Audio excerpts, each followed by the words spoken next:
Assalamualaikum warahmatullahi wabarakatuh. Pada video pembelajaran hari ini, saya akan kembali membahas tentang pengertian akuntansi. Di mana kemarin akuntansi adalah sebuah sistem yang menghasilkan informasi keuangan dari suatu entitas kepada pihak-pihak yang membutuhkan atau stakeholder. Pada video sebelumnya sudah dibahas tentang mengapa akuntansi itu disebut sebagai sistem dan informasi keuangan yang dihasilkan oleh akuntansi itu apa. Nah, pada pembelajaran kali ini saya akan membahas tentang entitas. Apa itu entitas? Mungkin sebagian dari kalian sudah pernah mengenal atau pernah mendengar kata entitas. Jadi entitas itu adalah suatu kesatuan usaha yang menjalankan aktivitas ekonomi. Jadi entitas itu adalah suatu kesatuan usaha, di mana kesatuan usaha itu menjalankan aktivitas ekonomi. Nah, entitas ini bisa berupa perusahaan, unit pemerintah, kota, sekolah, dan lain-lain. Ya, jadi misalnya kita sendiri individu ya punya usaha, nah itu berarti kita juga bisa disebut sebagai entitas. Ya, di mana kita menjalankan aktivitas ekonomi. Jadi entitas itu artinya luas, tidak hanya perusahaan tapi bisa juga unit pemerintah, kota, sekolah, bahkan individu apabila memiliki usaha, maka itu juga bisa kita sebut sebagai entitas. Entitas ini bisa kita bagi menjadi dua, yaitu berdasarkan bidang kegiatannya dan juga berdasarkan kepemilikan modalnya. Berdasarkan bidang kegiatannya, entitas ini dibagi menjadi 5, yaitu bidang ekstraktif, bidang agraris, bidang jasa, bidang perdagangan, dan bidang industri atau manufaktur. Sedangkan berdasarkan kepemilikan modalnya dibagi menjadi 3, yaitu perseorangan atau proprietorship, persekutuan atau partnership, dan perseroan atau corporation. Akan dibahas lebih lanjut di slide berikutnya. Yang pertama, entitas berdasarkan bidang kegiatannya. Berdasarkan bidang kegiatannya ada bidang ekstraktif, ya, ekstrak. Langsung mengambil kekayaan alam, kemudian dijual dan dimanfaatkan lebih lanjut. Contohnya adalah pertambangan dan hasil laut. Jadi perusahaan atau entitas yang berada di bidang ekstraktif, mereka berkegiatan langsung mengambil kekayaan alam. Hal ini tentunya bisa saja berdampak negatif bagi lingkungan apabila sumber daya tersebut tidak dapat diperbarui. Lama-lama akan habis. Ya. Jadi entitas yang memiliki bidang ekstraktif ini dia langsung mengambil dari alam, kemudian diproses lebih lanjut dan kemudian dijual kepada masyarakat. Ya, contohnya pertambangan. Ya, ini gambar di sini pertambangan pasir ya. Bisa juga pertambangan emas, hasil laut di laut lepas, nelayan yang mencari ikan di laut lepas itu bisa kita golongkan entitas dalam bidang ekstraktif ya, karena langsung mengambil kekayaan dari alam.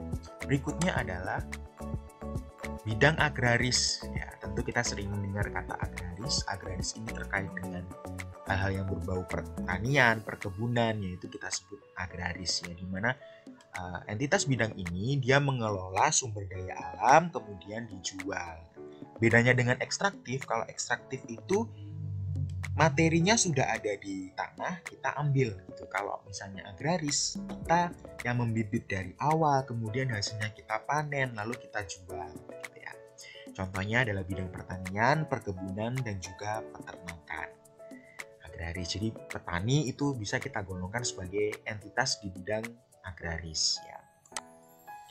Yang ketiga adalah bidang jasa, memberikan pelayanan jasa. Jasa itu sesuatu yang abstrak ya, tidak bisa kita ukur, tapi kita bisa rasakan manfaatnya. Contoh entitas di bidang jasa ini adalah tukang cukur, bengkel, dan lain-lain ya, yang dia yang memberikan pelayanan jasa. Berikutnya ada entitas di bidang perdagangan. Di bidang perdagangan ini kegiatannya adalah membeli barang kemudian dijual kembali. Biasanya barang tersebut tidak mengalami perubahan, jadi dibeli, kalau dalam bahasa Jawa kulaan, terus kemudian dijual kembali langsung ya. Jadi dagang ini sering sih kita temui di lingkungan sekitar kita. Kalau misalnya entitas bidang perdagangan, misalnya toko kelontong, nah itu masuk ke bidang perdagangan. Kalau barangnya itu dia langsung dibeli kemudian dijual kembali, ya.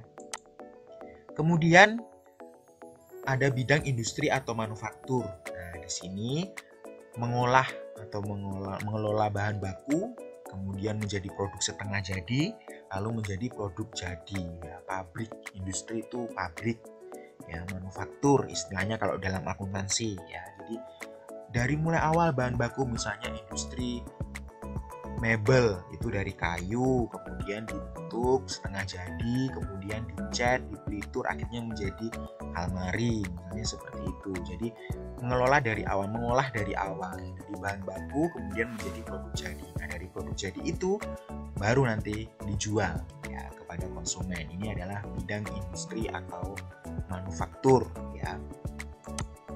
Kemudian berdasarkan kepemilikan modalnya, ini entitas dibagi menjadi 3 ya tadi.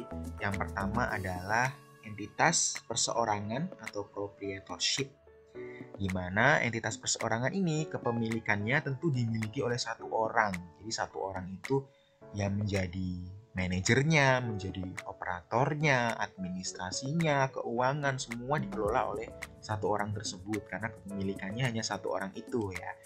Biasanya kebutuhan modalnya itu relatif kecil, ya. Saya katakan di sini relatif kecil karena kalau masalah uang itu tiap orang pasti punya materialitasnya sendiri-sendiri, ya. Bagi orang mungkin 10 juta itu kecil, tapi mungkin bagi kita 10 juta itu besar. Nah, itu relatif kecil untuk memulai bisnis.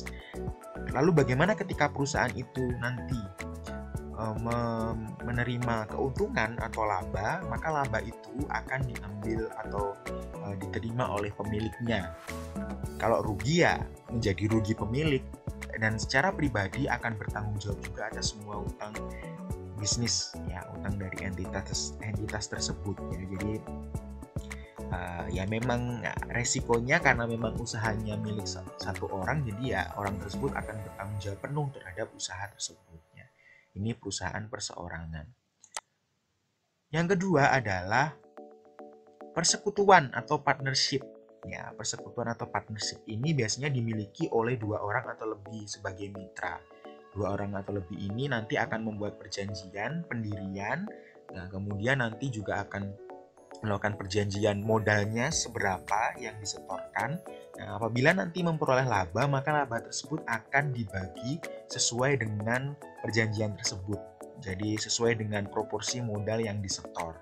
Nah, di sini modalnya itu tidak hanya berupa uang, mungkin bisa juga berupa tenaga atau berupa kendaraan atau mungkin berupa rumah dan lain sebagainya, ya. Jadi tergantung dari perjanjian antara partner-partner itu, ya. Perjanjian antara mitra bisnis atau mitra usahanya. Ini kalau perusahaan persekutuan. Jadi kalau misalnya nanti ada kerugian, ya berarti pertanggungjawabannya adalah dari sama seperti yang keuntungan tadi. Jadi sesuai dengan perjanjiannya bagaimana, ya. Berikutnya adalah perseroan atau corporation. Nah, kita sering mendengar istilah perseroan terbatas, PT. Nah, itu perseroan, ya, corporation. PT itu seperti apa? PT itu dimiliki oleh pemegang saham. Biasanya direktur utamanya itu adalah dia yang punya saham paling besar, ya. Jadi saham itu seperti apa sih? Jadi saham itu bentuknya mungkin seperti kertas gitu, tapi ada nominalnya, di mana untuk mendapatkan modal PT ini nanti akan menerbitkan saham, ya, di pasar modal. Kemudian saham tersebut akan dibeli oleh masyarakat atau oleh orang tertentu, ya. Nanti dari hasil pembelian tersebut akan dijadikan sebagai modal, ya, jadi modal bagi perseroan. Nah, ketika memperoleh laba, maka laba ini nanti akan dibagi, ya. Jadi sebagian laba nanti akan dijadikan sebagai bahan untuk pengelolaan lebih lanjut, ya, namanya laba ditahan atau saldo laba, jadi digunakan kembali di operasional perusahaan. Sebagian lagi nanti akan dibagikan kepada para pemegang saham, jadi yang sudah membeli saham di perseroan kita tadi, ya. Namanya adalah dividen. Jadi bagi pemegang saham nanti tiap periode akan mendapatkan yang namanya dividen dari hasil keuntungan perseroan ini, ya. Jadi kepemilikan perseroan itu mungkin saja bisa berganti ya, tergantung siapa yang memiliki saham dari perseroan tersebut. Dan pemegang saham itu juga bisa menjual sahamnya kepada pihak lain. Jadi mungkin kepemilikannya itu bisa berubah ya, tergantung siapa pemilik dari saham tersebut ya. Jadi itu untuk pengertian entitas. Jadi entitas itu bisa kita golongkan dalam dua tadi ya, berdasarkan bidangnya dan juga berdasarkan kepemilikan modalnya. Nah, untuk bidangnya ini bisa jadi satu entitas itu lebih dari satu bidang. Misalnya saja Indomaret ya.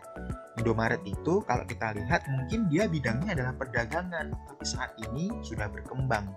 Indomaret itu juga punya produk dengan label Indomaret, berarti kan dia sudah merambah ke bidang industri atau manufaktur. Kemudian ada juga pelayanan terkait dengan pengisian pulsa, kemudian pengisian uang elektronik dan lain sebagainya. Nah, itu berarti Indomaret juga memberikan jasa. Nah, jadi ada 3 bidang yang dimiliki oleh Indomaret, yaitu bidang perdagangan, bidang industri, dan juga bidang jasa. Kalau dari segi kepemilikan, Indomaret ini di bawah naungan PT Indomarko Prismatama ya, di PT Perseroan Terbatas. Berarti kepemilikannya adalah saham. Jadi PT Indomarko itu nanti akan menerbitkan saham, kemudian saham tersebut akan dibeli oleh para pemegang saham. Jadi berdasarkan kepemilikannya, Indomaret itu masuk ke perseroan atau corporation, sedangkan dari bidangnya itu Indomaret bidang utamanya adalah bidang perdagangan, tapi juga ada bidang industri dan juga bidang jasa. Mungkin itu saja untuk penjelasan pada video kali ini. Semoga bisa bermanfaat dan menambah wawasan kita tentang entitas, terutama entitas dalam akuntansi. Sampai bertemu lagi di pertemuan berikutnya yang akan membahas tentang pihak-pihak yang membutuhkan informasi akuntansi itu sebenarnya siapa saja sih. Itu saja untuk hari ini, saya akhiri. Wassalamualaikum warahmatullahi wabarakatuh.